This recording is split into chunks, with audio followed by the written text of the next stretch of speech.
The Lively Little Rabbit.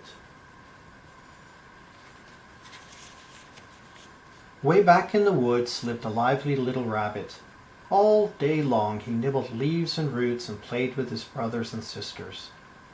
Most of the day they would slide down a big hill, and the lively little rabbit was always in front, the first one to reach the bottom.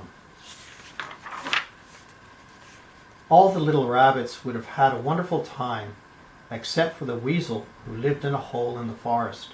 That old weasel was mean and grumpy, and always pushing his sharp nose into everything. Besides, he was always ready to eat little rabbits for breakfast. So the lively little rabbit, who didn't want to be eaten for breakfast, was very careful to keep out of the weasel's way. So were his brothers and sisters. Whenever they saw the mean old weasel coming, they jumped quickly into their hole and stayed there until it was safe to come out again, and the lively little rabbit was always the first one down the hole.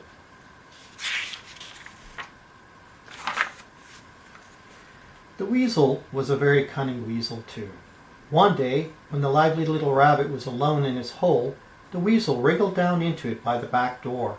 For a minute, the lively little rabbit thought he was going to be eaten for breakfast, but he was smart and quick as a flash. He jumped out the front door and began to run as fast as he could.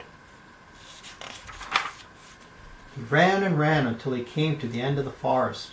There were big hills and roads going up and down, and a little village, but the lively little rabbit only wanted his dinner.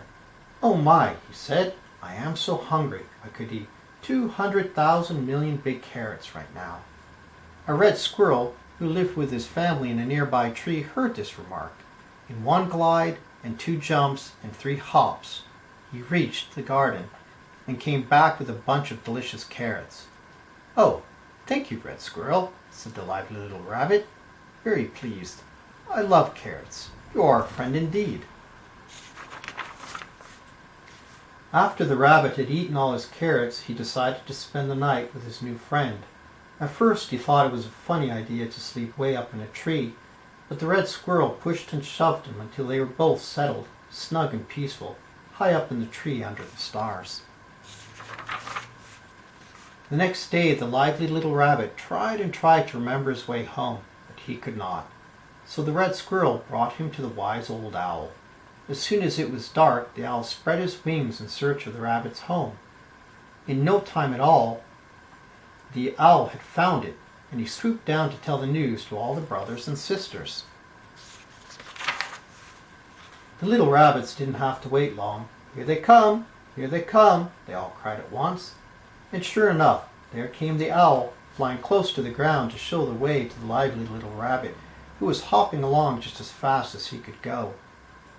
The red squirrel was hopping along too. He had come for a visit. "Hello, what's the news?" said the lively little rabbit. "Oh dear," cried the little rabbits. "The mean old weasel came again this morning and ate our great-grandmother on Daddy's side for breakfast." This made the lively little rabbit very sad. "Something must be done," he said.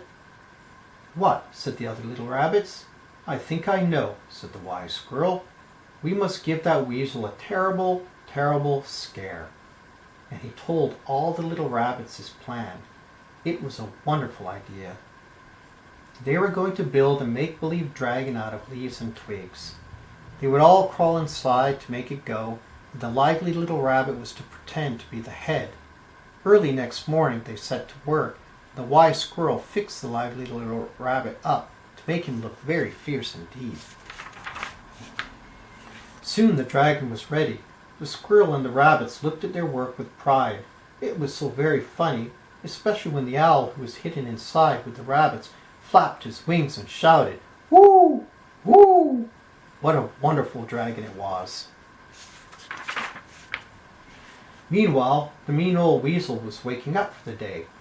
He stretched and he yawned and he growled and he said to himself, now what about breakfast?"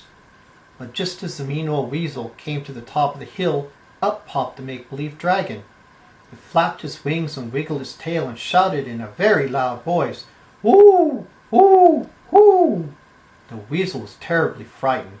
He was so scared that for a minute he couldn't move at all. Then he turned around and ran.